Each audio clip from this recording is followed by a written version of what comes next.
መጽሐፈ አስቴር ምዕራፍ 3 ከዚህም ነገር በኋላ ንጉሡ አርጤክስስ የአጋጋዊውን የሐመዳቱን ልጅ ሐማን ከፍ ከፍ አደረገው፣ አከበረውም። ወንበሩንም ከእርሱ ጋር ከነበሩት አዛውንት ሁሉ በላይ አደረገለት። ንጉሡም ስለ እርሱ እንዲሁ አዝዞ ነበርና በንጉሡ በር ያሉት የንጉሡ ባሪያዎች ሁሉ ተደፍተው ለሐማ ይሰግዱ ነበር። መርዶክዮስ ግን አልተደፋም፣ አልሰገደለትም። በንጉሡም በር ያሉት የንጉሡ ባሪያዎች መርዶክዮስን የንጉሡን ትእዛዝ ለምን ትተላለፋለህ አሉት።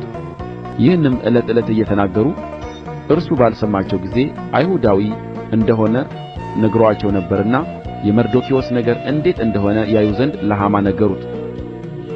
ሐማም መርዶክዮስ እንዳልተደፋለት እንዳልሰገደለትም ባየ ጊዜ እጅግ ተቈጣ። የመርዶክዮስን ወገን ነግረውት ነበርና በመርዶክዮስ ብቻ እጁን ይጭን ዘንድ በዓይኑ ተናቀ።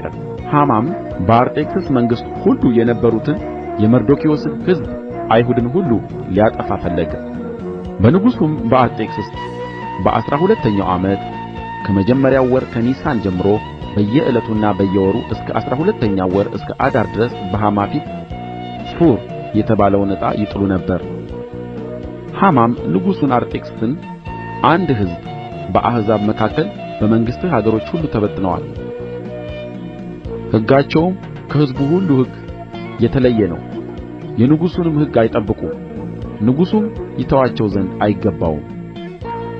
ንጉሡም ቢፈቅድ እንዲጠፉ ይጻፍ። እኔም ወደ ንጉሡ ግምጃ ቤት ያገቡት ዘንድ 10,000 መክሊት ብር የንጉሡን ሥራ በሚሠሩት እጅ እመዝናለሁ አለው። ንጉሡም ቀለበቱን ከእጁ አወለቀ፣ ለአይሁድም ጠላት ለአጋጋዊው ለሐመዳቱ ልጅ ለሐማ ሰጠው።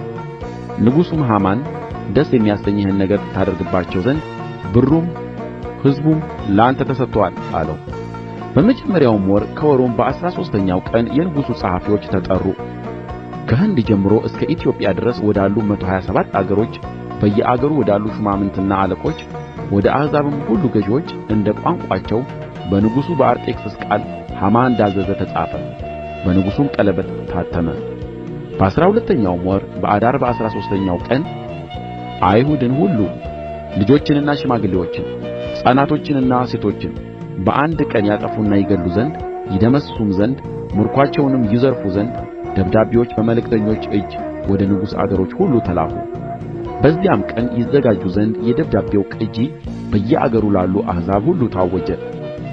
መልእክተኞቹም በንጉሡ ትእዛዝ እየቸኰሉ ሄዱ። አዋጁም በሱሳ ግንብ ተነገረ። ንጉሡና ሐማ ሊጠጡ ተቀመጡ። ከተማይቱ ሱሳ ግን ደነገጠች።